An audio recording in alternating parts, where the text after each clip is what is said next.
Good evening, everyone, and we are here at the ASIST Faculty Primetime for November 6th. We have with us tonight Lisa Daulby, who is a lecturer at both the MARA and SLIS programs at SJSU.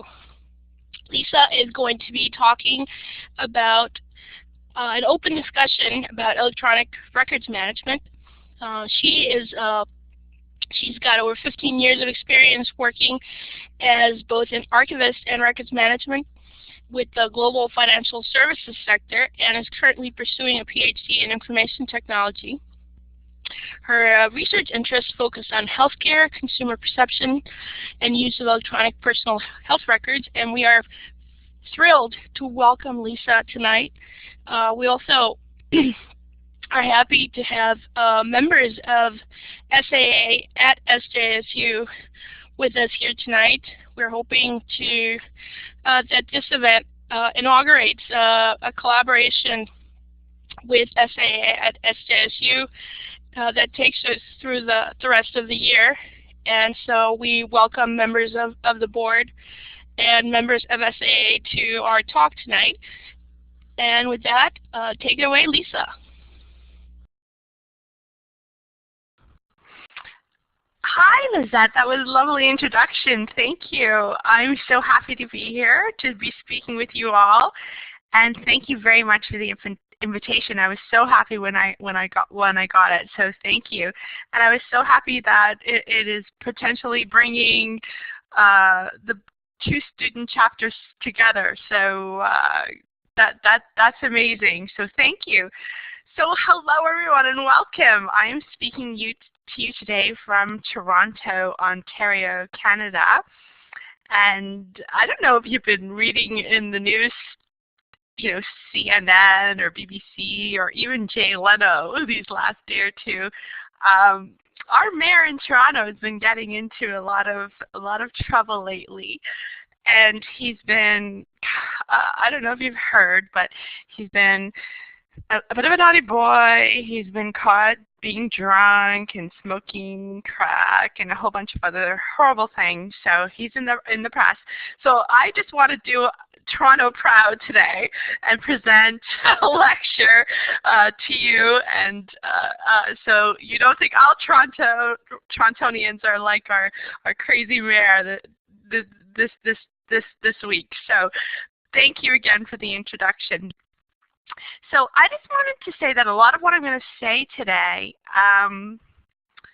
is based on, or what am I going to present today is based on a course I teach in both the MARA and the MLIS program. So for MARA, it's called MARA 249. It's called Electronic Record Keeping. And in the MILS program, it's LIBR 284 electronic records. So if you enjoy this little conversation we're about to have, please think of registering for either of those courses in the future. What you probably don't know is that a lot of library science students can take MARA courses. In fact, you can take up to 3 in your program. So I'm here to just encourage you to look at, like, there's a lot of great MARA courses too. I know you have like over 100 electives in the library science program, but if you want to add to that smorgasbord, there's always some MARA courses you can take. And so I just want to encourage you to look at MARA 249, Electronic Record Keeping, and Library 284, which is also called Electronic Records.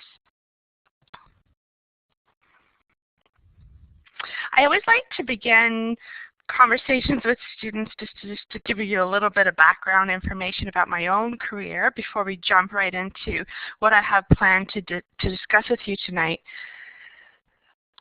You know, I started out with a background in history and women's studies, to be honest. That's my bachelor's degree. And then I went on to do a master's degree. My BA was from the University of Toronto, here in Toronto, and then I went on to do a master's degree at the University of Windsor, which had this really cool exchange program with the library school of Wayne State University. So I got to experience, going backwards and forth across the border and just experiencing both the American-Canadian perception of library and information science. So I think I had a really great master's experience in terms of understanding information management and information professionals. And then when I graduated, my advice is never turn your nose up at a 3-month contract, because I got this 3-month contract at an insurance company. And I thought, oh, wow, that's not what I went to school to do.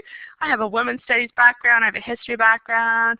I wanted to do, work in an archives, maybe nonprofit or women-centric museum. I didn't think I'd ever work in the financial service sector. But I took the 3-month contract, which then turned into a summer job. It was a summer job. It turned into a year contract. It turned into a 5-year contract or a 5-year permanent position, and then I just moved on and moved on and moved on.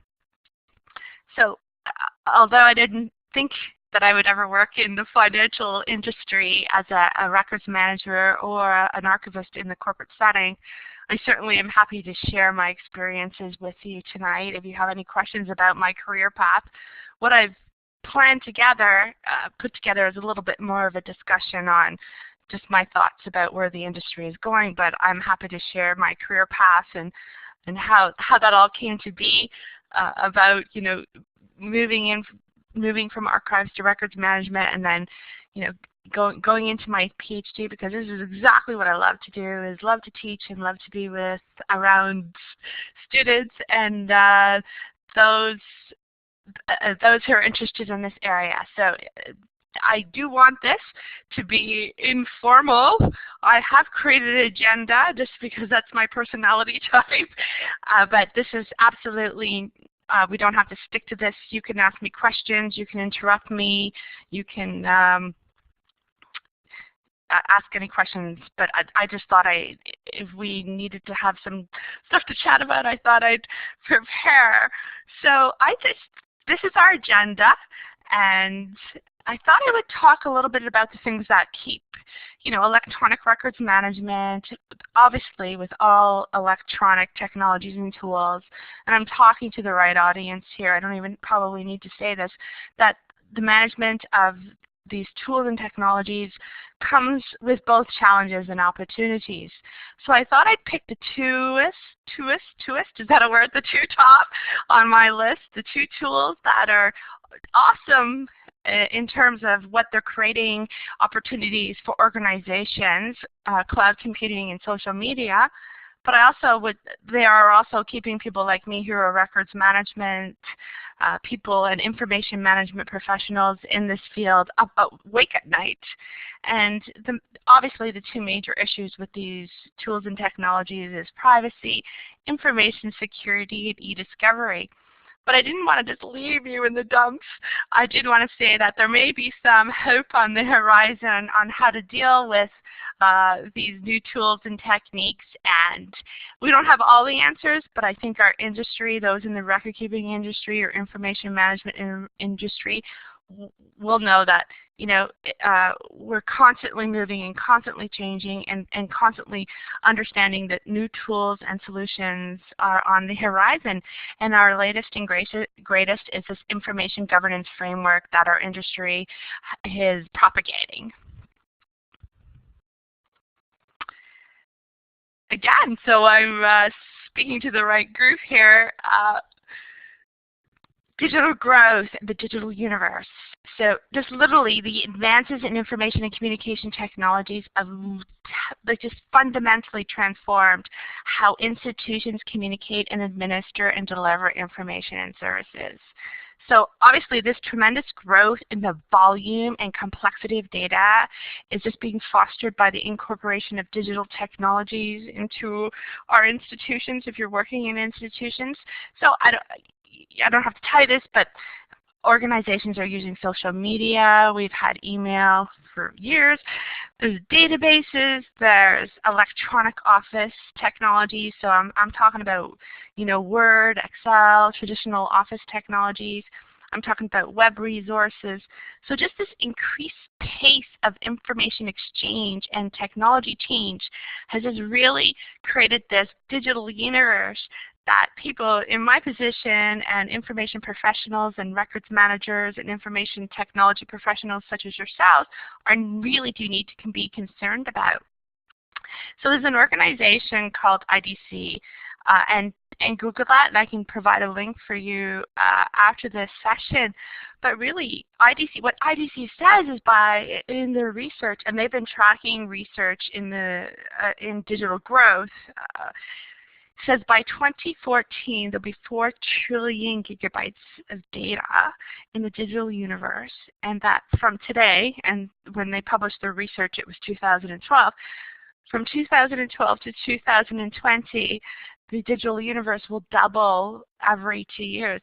So you can just imagine, and I don't want to get into more depth than that, I just want to say that's how big technology and digital media and data is gathering. And so this just makes people, records managers, electronic records managers like me, grow like gray hair every day for sure. So I just wanted to give you the background on, this is where we're coming from. It's digital growth, digital universe. It's increasing, and it's going to just double, triple as we go on. So, as I mentioned in my agenda, I just picked 2 tools that were causing me to, not sleep at night. And the first one was cloud computing, and I'm not saying anything horrible about cloud computing. I love cloud computing. But I know I'm talking to a great audience who probably knows all about this, but really I just wanted to give you a bit of a background about cloud computing and then what that means in terms of records management, in terms of managing this information. So really cloud computing, as you know, is like this awesome shared resources that provides access to computing services, many services from raw computing to basic infrastructure to fully operational and supported applications. Organizations can get contractual agreements with cloud computing services that provide on-demand shared services. It really, these last few years, it's really been a paradigm shift in the IT world as people as organizations really realize that cloud computing is a really viable option for their organizations. And if you can internalize it for yourselves, I'm sure a lot of you are using cloud computing for your iTunes and all the rest, your Google Documents and all the rest. So there is this movement, not only in our own personal lives, but organizations are moving to this cloud computing environment, which is awesome because organizations it provides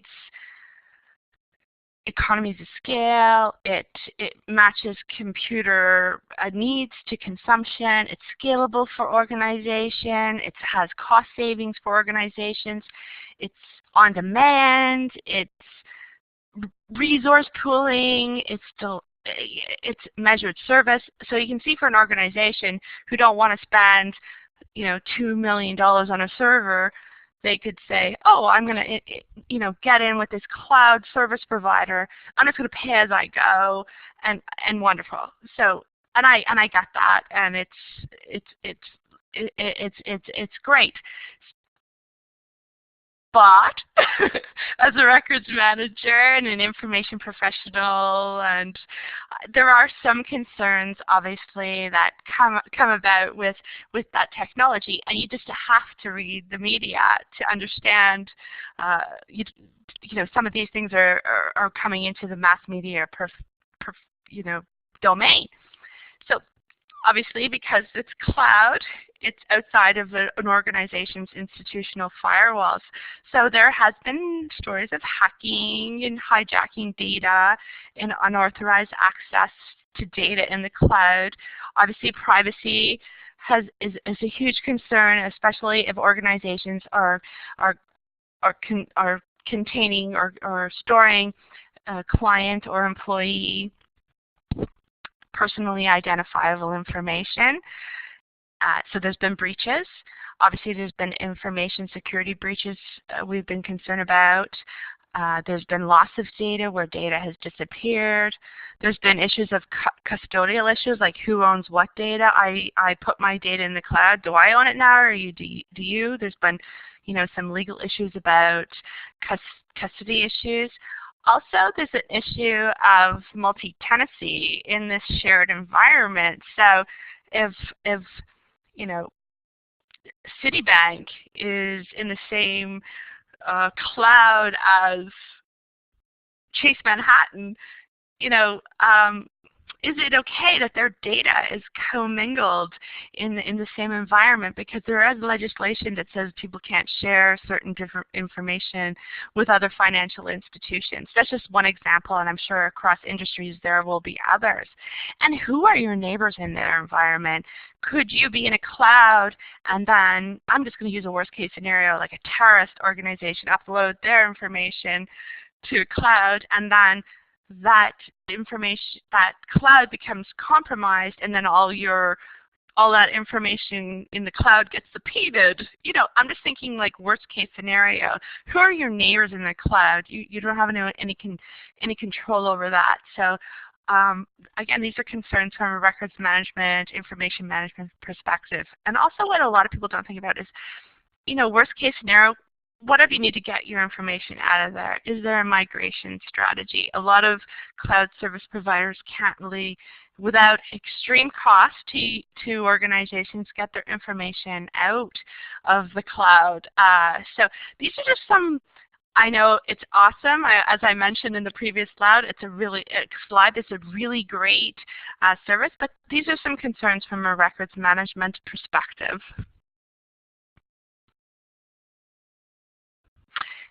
And a bigger one is often these cloud applications can't offer, like, and I put real in brackets, records management functionality.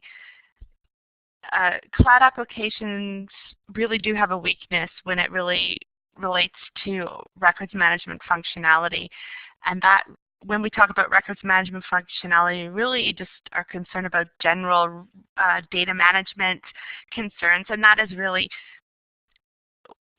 you know, data retention, making sure data is retained and can be accessed, and when it can be deleted. And if we have ever had a legal hold, which we'll talk about in a later slide, can these cloud functionalities do legal holds, which I'll talk about in a later slide. When we have litigation. So a lot of these cloud solutions are really great in terms of like mega storage, but in terms of specific records management capabilities, they don't really have that sophistication. And so we do want to talk about those concerns. So the next topic I wanted to discuss was social media. And again, I don't have to provide a definition of this. I just wanted to put the slide here for my own reference point, because it is the second thing that keeps records managers and archivists and information professionals up at night. Again, wonderful tools. Social media obviously assist in web publishing, social networking, file sharing. I don't have to give you any details here other than this slide to say these are all the tools and technologies out there. and you probably recognize a lot of these, my Twitter, LinkedIn, Facebook. I don't even in YouTube. I don't even need to say that. But I wanted to include this slide in here because you're probably not going to start to recognize other social media tools as I progress through these slides. So there's more. There's more social networking tools that are out there. Content curation, social analytics tools. These are now we're starting to move into tools that are used by organizations to monitor social networking for their own behalf. Business software, branding. The next one is what I'm more familiar with. So more social media tools in organizations. So social intelligence software, social marketing, social promotion platforms, social publishing, social scoring.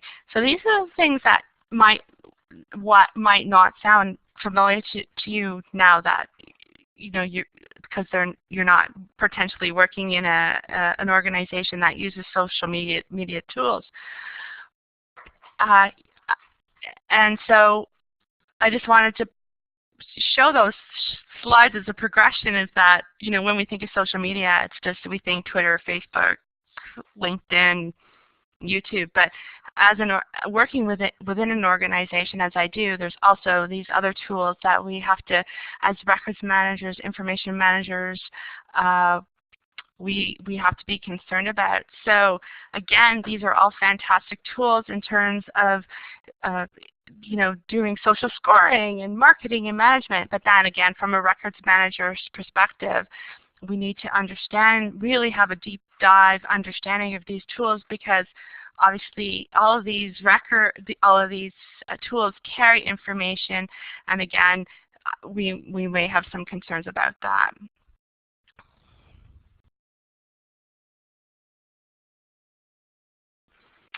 So enterprise social media tools is really being adopted by organizations, and the organization I'm most associated with is Royal Bank of Canada. I've worked with them as a records manager and archivist. So we are using social networking and media tools both internally and externally. And what I mean by internally is sometimes we just keep these tools internally and we have like an internal Facebook-y kind of thing. But more importantly is, and what is more risky, is what we do externally with these tools. So obviously these social media tools are really a communication vehicle for both consumer and employee engagement. And this is the positive stuff. So this is why you don't, as a records manager or an archivist, you say, oh, we need to turn all of these tools off, because no, that's not the solution. You have to engage and understand these tools and fully understand them, and not make such statements such as of what I said, like turn them off or delete them or anything such like that, because they are they're platforms to connect people to companies and to each other. A lot of organizations are still in the experimental stage, which is great. They still maybe are looked at as kind of cool, and that's great. But a lot of organizations are going beyond the cool factor and are really using these for sophisticated business analytics and monitoring tools, and really using these as a way to connect with their clients and their employees. I should mention Lucetta. If you could monitor the chat, I see a few things there. I will stop in a minute and then look at them and break for a little. If you wouldn't mind if I miss something, that's great. After this slide, I think I might. I will stop. Great, awesome.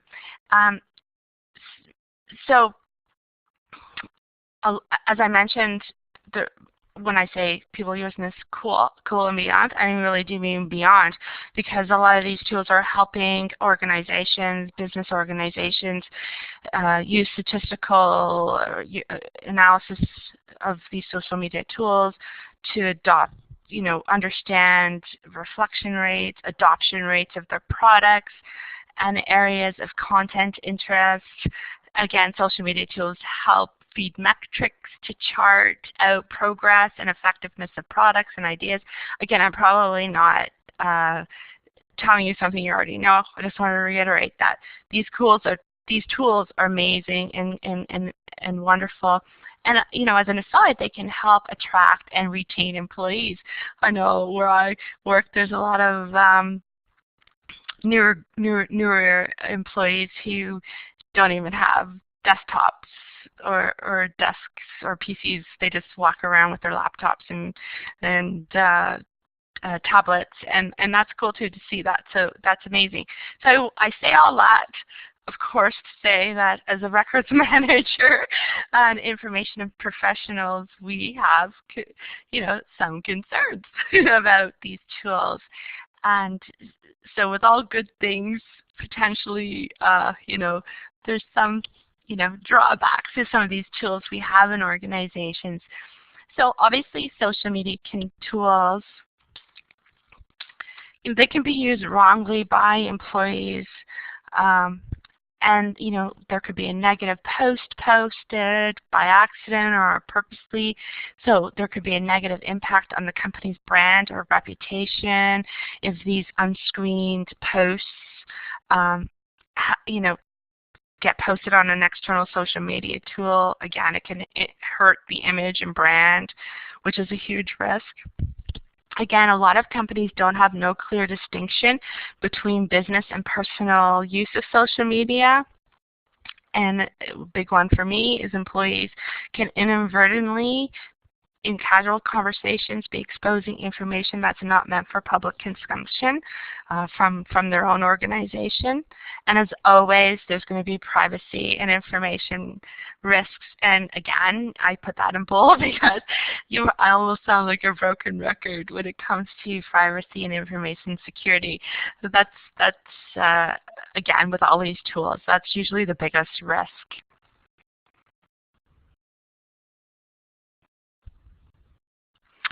So specifically with social media, when it comes to records management concerns, specifically in the U.S., and I'm talking more on the financial industry here, but in the U.S., the Securities and Exchange Commission and the federal rules of civil process really identify laws, and they really do consider social media to be no different than any other electronically stored information, such as email or Word documents, whatnot. And this information on social media technologies needs to be managed and accessed with data retention and disposition like any other electronic data. So of course, social media is complex. It is. It's not just about the post. It's about the metadata with the post. It's about the hyperlinks in the post. So it could take you through multi-layers of data, and really U.S. corporations that use social media are by these, especially if you're in a financial institution or in an industry that is highly regulated, and it's not just finance, it's the health industry, oil and gas, the government, finance. If you're in these highly regulated industries, these social media concerns really should be your priority as a records manager, information professional, and because you are obliged to preserve social media records, and I put that in brackets, or posts or data, including the metadata and associated links as official corporate records as part of this U.S. legislation. So again, I don't want to give you a gloom and doom story, and I think I will pause here just to say that before we move on, I will take questions and monitor and go back and see if there's any questions in the chat. But again, this is a new and great world, and as information professionals, we want to embrace these new tools and technologies. I've spoken about two. cloud computing and social media. I could have gone on today and talked about big data, mobile technologies, bring your own devices to work, SharePoint, digital preservation and digital conservation. Again, all of which are technologies that are concerns for records managers and archivists and information professionals, because they, again, are really great tools, but there's also concerns about them. So I can come back at another time and talk to maybe about big data and mobile technologies and SharePoint, even though they're all, again, great tools, but they also come with, as I mentioned, I just picked two today, come with some drawbacks. So again, I think we're in a cusp, we're in a great environment as information professionals. We are being immersed in all these wonderful technologies, but I said, like, quite frankly, as a records manager and an archivist, these tools and technologies are one of the greatest challenges facing the record keeping community today. And I don't want to say, again, I don't want to be doom and gloom, but we just had to be mindful that if we don't do a good job about managing these records and technologies, it really just undermines the concept of really good governance. It will expose the organizations we work with to increased litigation and financial and reputational risks. And it really just jeopardizes the integrity of the organization and erodes confidence in really the reliability of our data that is under our custody. So I've given you a lot. I have a few extra slides which are a little bit more positive and more solution-oriented, because I didn't want to be about doom and gloom. But I think this might be a good spot. We're at the halfway mark to see if there's any questions or any comments. I'll release the mic.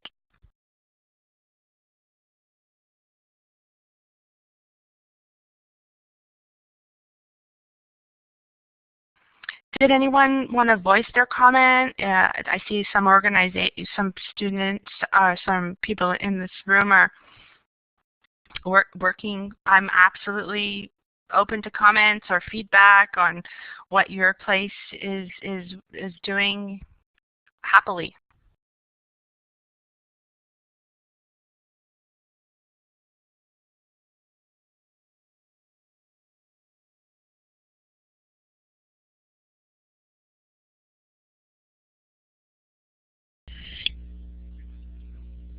Suzanne, do you want to take the mic for that? And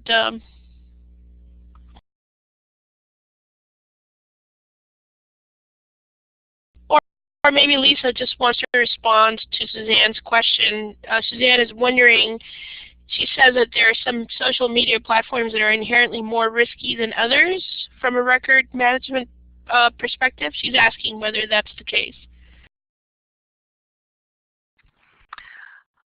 Awesome question, Susie. Very amazing. Great question, and thank you for that. I believe everything in terms of what we're going to talk about in the next couple of slides can be equally damaging to an organization, but I think it's kind of a double-edged sword. So obviously an organization is going to go with the where they think their employees are going to be posting, and they've got their recruiters on LinkedIn. So an organization is going to be wanting to monitoring, their marketing on Facebook, their recruiting on LinkedIn, and maybe using another social media tool. So an organization is going to spend efforts on monitoring, and I'll talk about that in a later slide, on monitoring those sites, and there are tools for that. But wouldn't the smoking gun be just haphazardly on a minor site which the organization isn't monitoring and isn't archiving? Wouldn't that be just a smoking gun? So it's kind of a double-edged sword. So the social platforms that are inherently more risky are the major ones, and we all know who they are. And because they are major, organizations are monitoring them. But all it would take would be some rogue employee to post on, say, post some horrible picture on Flickr or something that would be damaging to an organization. So it's really interesting. So it's almost a double-edged sword. Organizations are desperately trying to monitor the major ones, but all that would take was for an employee to do something disgruntled on a I don't even know if minor and major social networking tools even make sense to you, but I think you know what I mean. The ones that are most highly used versus the ones that aren't. So great question. Twitter, exactly. And Twitter would be monitored, Facebook would be monitored, but all it would take was for an employee to do something on one of those ones that their organization isn't monitoring, and then that could blow up.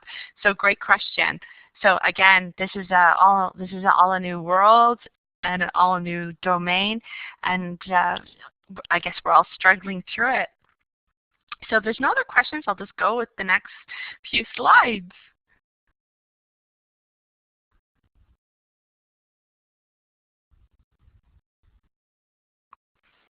So I'm going to be sounding like a broken record at this point. I just wanted to reiterate that, again, with a lot of these tools, both in terms of cloud computing and social media, obviously data and information privacy is the most thing that most people think of in terms of risks.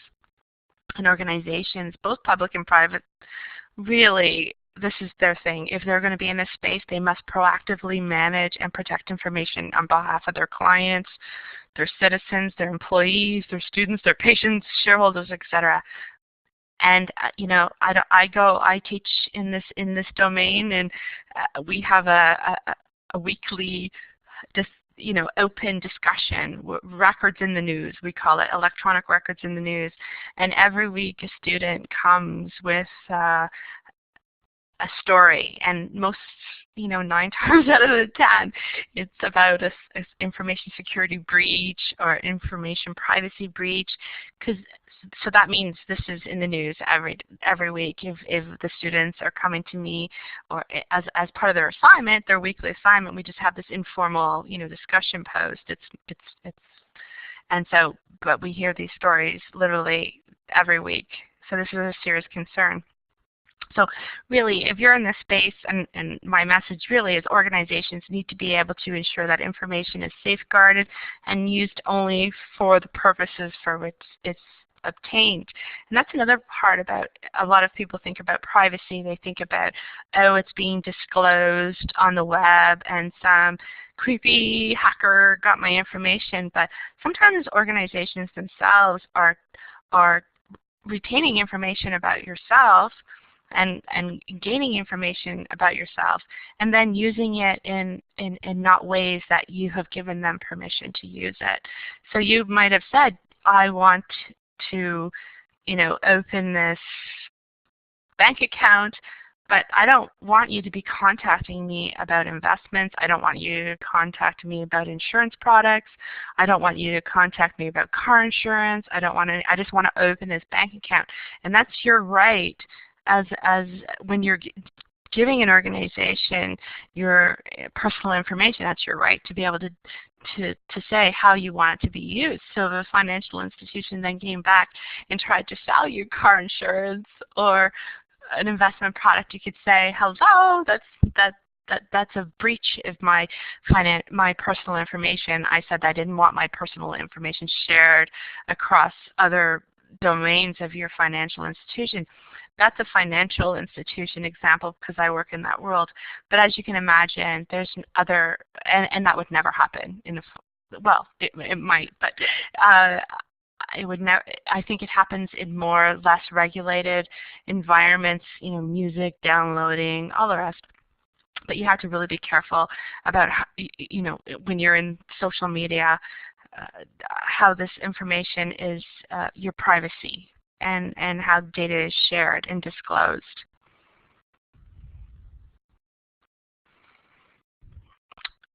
What has not come up so far, but I thought I'd include a slide here, especially if you're working within an organization that captures data in cloud storage or in social media, or as I've referenced at the beginning of the slide, just this whole huge amount of this digital universe that is imploding, and by 2020 we're going to have trillions and trillions of terabytes of data. What is causing organizations increasingly concern is litigation, and e-discovery is the next. Not the next, it's a current concern as well as data security and privacy. So if you can imagine all this data, if your organization ever gets hit with a litigation claim, which is very rampant and in terms of in the corporate world, litigation is a way of is an offshoot of business. You're going to be sued. And data, the data in our archives, the data in our servers, the data in cloud, the data in social media is all discoverable as evidence. And this will all be if you have a litigation situation, will all be required for that litigation suit. So what these tools are also causing in the legal department is really big concerns about how do we go when we really need this legal data.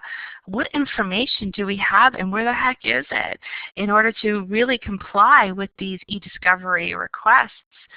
And this literally increases the cost associated with e-discovery. If you can imagine in a paper world, 20 years ago, there was, a couple boxes at Iron Mountain, a storage company, and a couple boxes in a filing cabinet. But now with this again, digital explosion of this digital universe, where does this data that we need to comply with these litigation requests reside? So again, this is another reason why we need to be mindful of the tools we use, because again, they could be used for litigation e-discovery requests.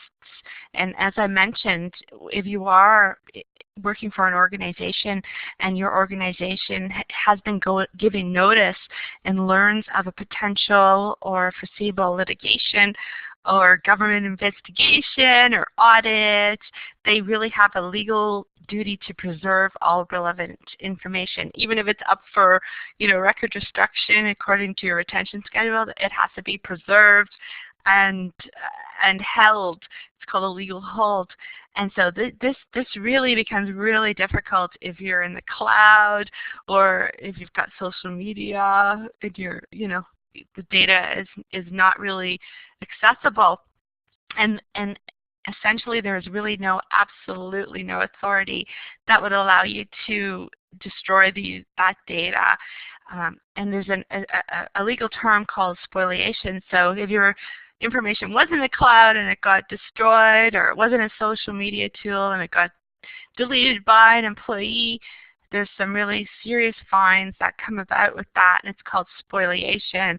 And spoliation is a legal term that really means that you've destroyed data that was required in an e-discovery or legal discovery request, and your organization gets into really big trouble when that happens. Again, this is just reiterating what I've said in earlier slides, just for when I circulate this. But really, electronic discovery is just not more than just searching for records. It really is a legal process that defines what documents are needed, how they will be collected, handed, reviewed, and eventually presented to external counsel. And if they are improperly handled in any way during this process, it can prevent them from being illegally admissible in evidence as court. And again, that comes with fines and issues. So again, just another red flag in terms of understanding the use of these social media tools in terms of litigation and e-discovery. So I guess I didn't want to be all doom and gloom. There are our industry is thinking about solutions. We're just not all wallowing in our misery. We are thinking about, is there solutions? And it really needs to, if you're in an organization, it needs to be more strategic. The solutions need to become what our field, the records and information management field, and information management field is calling information governance. Really, it's a strategic approach to how you manage all your governance. So you can't just treat one technology in isolation, another technology in isolation, and manage them separately. This really just needs to be an organizational strategy. It really is a strategy on how you manage all your information, whether you're in a library or organization or whatever. Information governance strategically needs to come from the top, and it really is about developing. I'm not going to give you a high level because we only have an hour, but I'm really just going to give you a high level overview in the next 4 or 5 slides on how information governance is really just a strategic approach in how to develop policies and procedures, how to use technologies to manage and control information to meet these internal business requirements and legal and compliance demands. So really, information governance is just a way in which an organization handles, uses, and manages information in an effective manner. It's more of a strategic, risk-based approach. It's taking the management and governance of information to a higher level and looking at it more holistically. And information governance really needs to be a program. So if you're in an organization, it'd be very similar to your health and safety program, your benefits program. Like, it really needs to be thought. And I know, I get it. It's not there for a lot of organizations. But really, if we really are concerned about the management of our information, it has to be this governance strategy on how we manage information needs to be really thought out at a management level. If we do it right, it will help in this litigation readiness, as I talked about. It will improve compliance, and it will really assist with really business processes. Again, information governance really sits above records management, but recently we've talked about information governance and records management as being very similar. And information governance, this wider project, is really not a project. It's really, again, a government structure. And it's very risk-based, and I appreciate that, because you could be given a situation where it would cost you $4.5 million to preserve, this one database with 100 clients, and you'll say, I'm going to take the risk-based approach and say, I'm going to take the risk that nothing happens where I need that data in order to spend this $4.5 million. I'm going to use that $4.5 million in another domain and on another tool or technology. So it's very much a risk-based approach to managing your information. There's not one solution. It's very much looking at things individually and analyzing the risk. And I guess the big part of information governance is really about developing policies and procedures. And you'll notice that a lot of in the next 2 or 3 slides, because I do want to leave time for questions, is that a lot of information governance in terms of cloud computing and social media could have been, all of those issues I mentioned could have been solutioned by implementing policies and procedures for employees on how to use social media and how to use cloud computing technologies.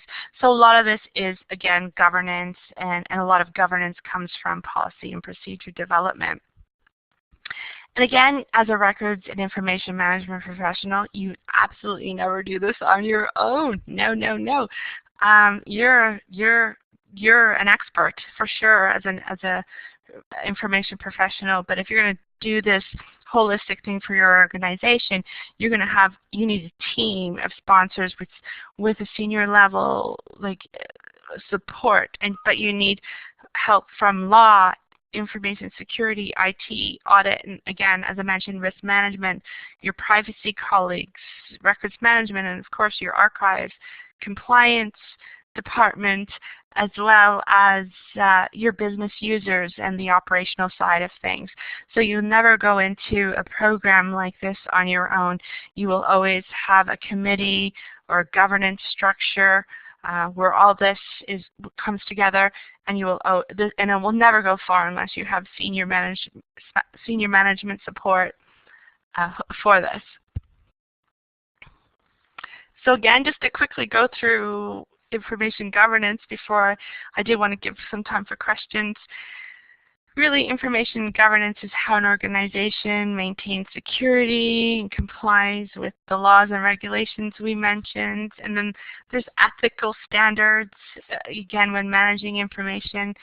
Again, as you saw in the previous slide, information governance is really a multidisciplinary program, and it requires representation from a cross-section of organizations, as you saw in the previous slide. So don't try and do it on your own. And information governance is really part of in an organization is part of a wider corporate citizen governance structure. Most organizations do want to do the right thing and have corporate risk, corporate governance organizations, and so really this all falls under that domain. And again, it's just about leveraging technologies and making sure that information is retained where, and we understand for how long, and how it is retained. So to bring us back to cloud computing, it's really easy. Well, I don't want to say it's easy, but using cloud computing, as I mentioned, really does have security risks, but really they can be offset by establishing information governance policies and IT preventative measures so that businesses benefit from the cloud computing environment and reduce costs, but their organizations need to establish cloud computing policies and controls before they just go whole hog and go into a cloud computing environment. It takes a lot of pre-work in terms of, especially if you're a records manager, you really do need to carefully determine what documents will be stored there, what documents won't be stored there. There might be candidates that will absolutely unlikely be there, like your law department's records might not be the good choice, but your accounts payable, which is just something less risky, might be a good candidate for cloud computing. I'm just saying it's not undoable, but this information governance life cycle, which creates policies and procedures that give you direction and make you think about that this area will go a long way. Again, same as social media. Social media is all about developing policies and procedures and best practices, policies for your employees. And again, the information governance lifecycle framework will support that. It spells out what employees can and can't do. It establishes controls for acceptable use. It establishes best practices. So as long as your organization has policies and procedures in this area, you're on your way in terms of being more under the informational governance structure. I've got a slide here that is more specific. So when I share that, I did a deep dive into this one, but it's not necessary that I go through it right now. But really, policy guidelines is just an example of how policy guidelines should be structured, just specifically on this one social media topic. So I gave that for you as an example. And in terms of social media, we also, and policies are great, but there's also some really great compliance management tools.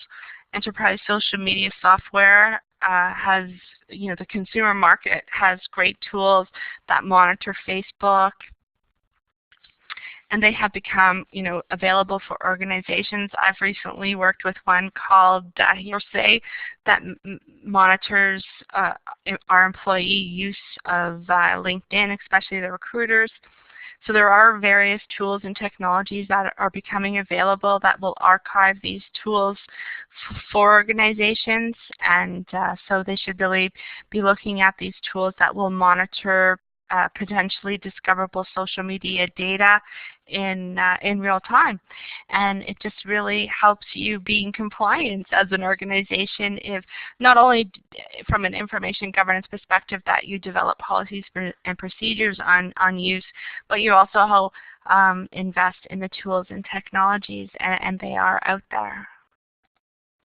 So I talked longer than I thought.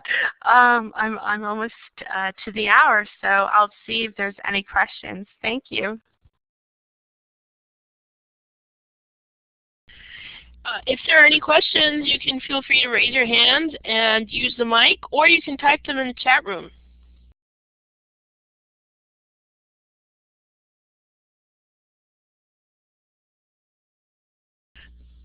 I do have a question, Lisa, to get us started. I'm wondering what the name of that Facebook monitoring tool that you mentioned was. I didn't catch that.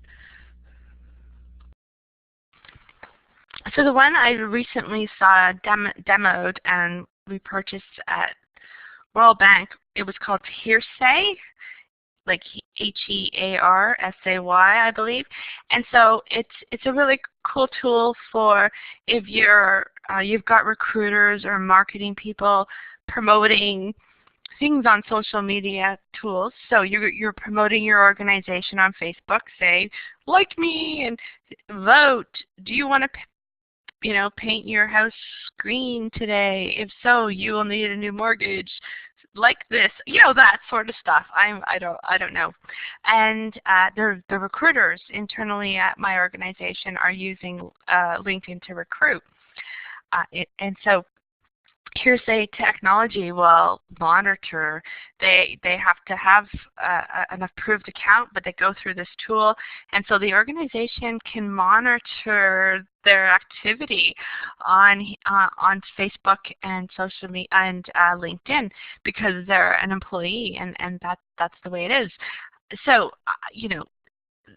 that again comes with a whole other load of questions. What if I'm in Facebook and I want to chat with my best friend Maria about, I don't know, what she did on the weekend, and would that get captured in the tool? So it's kind of a fine line. Like you have to almost have two accounts, and then so it's again I say what I've said earlier as if it was so easy, but even these tools have issues and complications. And I don't want to say issues and complications, but they have ethical guidelines. If you're linked into your Facebook account and you're a recruiter, you better just be recruiting because your data is going to be captured in this social networking monitoring tool.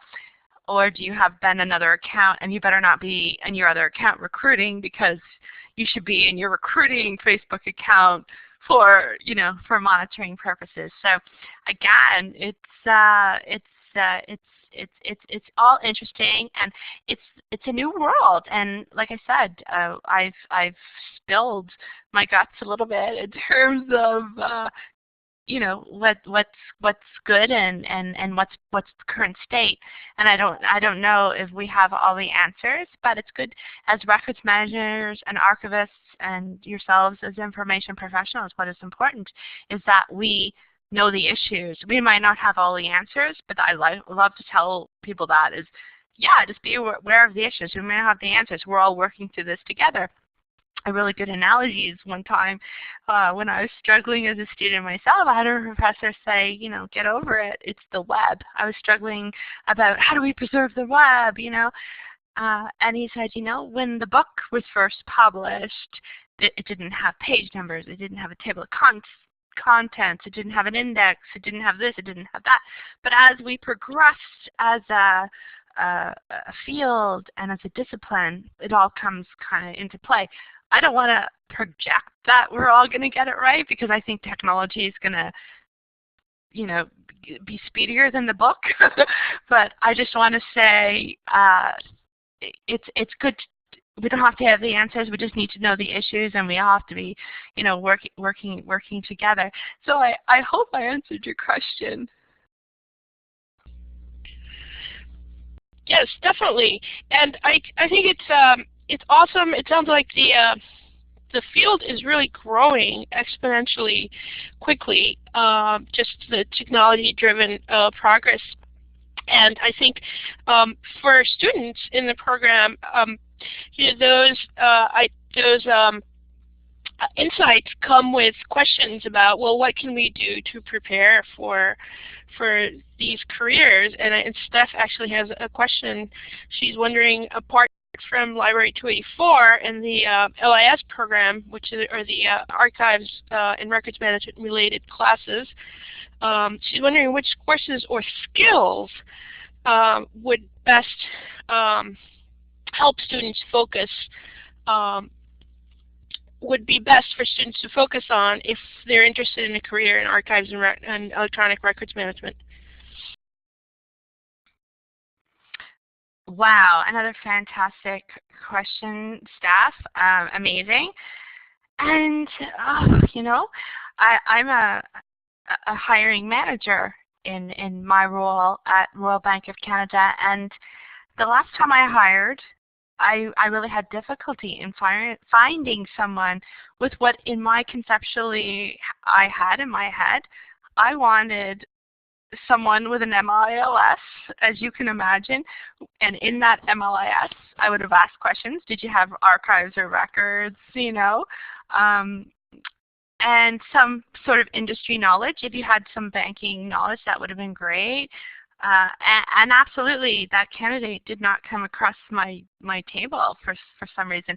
And I think that's why the MARA program, or focusing on a career path in an MLIS program, archives and records management, is a great thing, because there are jobs out there, and there's just, like I said, last time I recruited, there wasn't the candidates out there.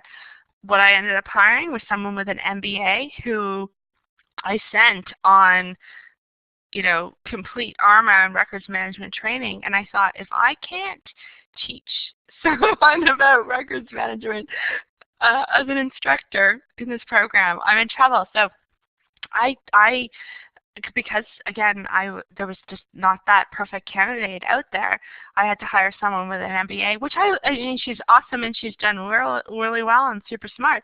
But I had to hire someone with a master's degree outside of the field, but who was willing to train up in terms of taking ARMA and AIM courses and professional development, and it's brought her up to stuff, and working with me, obviously. But if I was a different kind of manager, I might have not went that way. But to answer your question, the courses, the MARA courses are always great, and you can always take any of them as an MLIS student. I think you can take 3, so that's great. But I think there's so many courses. If you, in terms of MARA, we allow MARA students to take electives on the MLIS side. So if I could focus on those, they're all about, I should have had my notes with me, but they're all about, I would say, 240. I'm serving from memory. 281, 240. Like, all of the technology courses are really great. 202 is information retrieval, is another one we suggest to MARA students. All of the 284 ones, and there's a lot of great ones in 284, like digital preservation, digitization, EAD, photograph preservation. Like, there's a lot of great ones in 284. There's a new courses in cybersecurity. We've hired a new professor in cybersecurity, and she's teaching a course right now in cybersecurity. So there's a lot of great courses even just in the MLIS domain. And I will send a link, but we have in the MAR program, we have a form that people can fill out if they want to take a course outside of the MAR degree, and we've really narrowed it down to like 20 or 30 courses that we think. The Second Life courses are on there. Metadata courses are on there. Again, I'm working from memory, but there's a lot of, if you want to message me offline, I will give you my personal suggestion for you, and I will work with you. I don't have to be your advisor. I'm an advisor for a lot of students who I'm not an advisor for. So I'm happy to do that, but there's a lot of courses that I can direct you to based on your interests. Absolutely contact me offline. I'd be happy to work with you. Steph asked that question, but anyone, I'd be happy to work with you. If you're really interested in this domain, again, just email me, and we can go through what you've done so far and what courses you're interested in. I'm very happy to do that, so no problem at all. If you want, email me offline. I hope I answered your question. Lisa, I'm wondering if we can put your email address into the chat room there. And also, Steph had kind of another question piggybacking off of what you just responded to. She's wondering where the good places are to look for these kinds of jobs.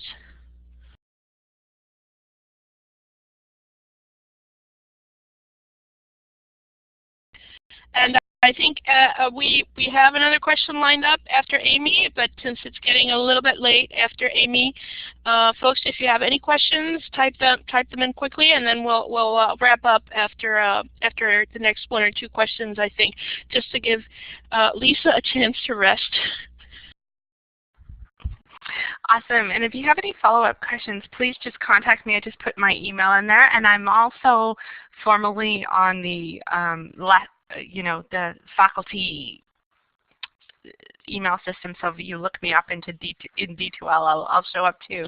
But I probably respond to that one quicker. As in terms of job sites, there's some, it depends, records or information management, there's some good ones out there. But I think in terms of job searching, what is more interesting now is not what jobs are out there, and I will tell students that there's more jobs on the records management side than on the archive side. I will be honest with that. But what is more interesting to me, and what should be interesting to students, is that in terms there's jobs out there in non-traditional places where I would recommend you, like the Society of American Archivists, ARMOR sites. I can recommend you sites, but what is more interesting to me, and is what I would challenge students to do, is to think outside of the box. So, of course, if you're going to Google your job site as an archivist or a records manager, you're going to get the 2 hits maybe. But if you say, I want to be a metadata analyst or information security management helper specialist, I don't know, I'm just making things up. But what Celeste has done actually is provided a listing of non-traditional, and I can get that for you. I've just recently found out about non-traditional terms that we use for archivist and records manager. And I recently came across it in my own organization. There's a whole research team that does research in Gartner and other databases for people who have questions. I recently gave them one and said, I need a firm that will do X, Y, and Z for me. Can you get me the firm that does that and do this research for me? And they did. And I know they all have library of science degrees from the University of Western Ontario, which is also a really great program in Ontario. So there's lots of great, I'd hate to say, oh, go to this site, because I just would challenge you to think outside the box and think of not thinking of records manager or archivist, but just thinking would you ever have thought of yourself as a social consulting innovation research analyst, which is what her title was when I eventually found her in my own organization to do that work. So I can certainly, if you want to contact me offline, I can give you what I think are the top sites, and I know the Career Center in Celeste has some great sites. So, but again, contact me if you want personal help, or you want if you want to see my resume, I can give you my resume, and you could steal bits and chunks of it, or understand what a resume is for someone at my level, and take bits and pieces of it. I'm happy to do that too. More than happy to do that. So just email me offline, and I'll give you my resume and any other advice. Okay, well, yes, that is amazingly helpful, and thank you so much. We have one last question from Amy. If you have time, Lisa, do you have a couple minutes? Oh, sure, yeah, absolutely. Okay, good. So Amy is wondering if you have anything to do with metadata creation for the social media records that you talked about, and in parentheses she has for better retrieval. And I think she means that to what degree is metadata used to improve recall and retrieval for records?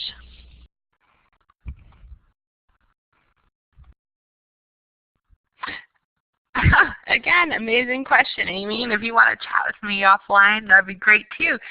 But what I find in terms of metadata, and again, as an archivist and a records manager, I'm keenly concerned about metadata, and originally it was about descriptive standards as an archivist and cataloging. So I absolutely come from that background. So coming from an archival background, we have cataloging schemes, and so I was completely concerned about that when I moved into the records management role. But what I found in terms of social media seems to, the tools that I've been working with, and I've let it be fluid so far, because from my reading, it's natural for social media cataloging or tagging or folksonomy to develop in this way, where the users get to tag their own posts, and so I've allowed the internal social media tools, not that I've allowed, but in my consultation with these groups, I've said, okay, that can be cataloged in their own way in terms of a folksonomy, or it can be cataloged in their own way. But we're absolutely a records manager or an information manager professional, rightly or wrongly, in terms of the very structured databases and content management systems and the records management systems. They have a structured metadata system based on standards, whether they be the Department of Defense, MORAC, all the rest. So the social media kind of gets away with murder, if I want to say, and I don't know if that's right or wrong. That's the way we are, and we allow them to catalog or tag. I don't want to use the word catalog, just tag their own data in the way they see fit. But if you moved into, and I guess I'm happy to come back and talk about, developing electronic records management systems and content management systems where it's much more formalized and you're putting records into a formal record keeping system, there's absolutely no way that it has a very structured metadata, and it's based, like I said, on Dublin Core and Department of Defense, and we have a structured metadata structure. So I guess it's a bit of a hybrid solution. So for social media, they get to catalog it their own way, but for those highly structured databases, they're data modeled, and there's a very much a highly sophisticated metadata structure for that. So I hope I've answered that question, and what a great question. Okay, well, I think that we will say thank you, Lisa, for a wonderful and absolutely informative, amazingly informative talk tonight. And thanks to SAA for stopping in and for helping us advertise the talk.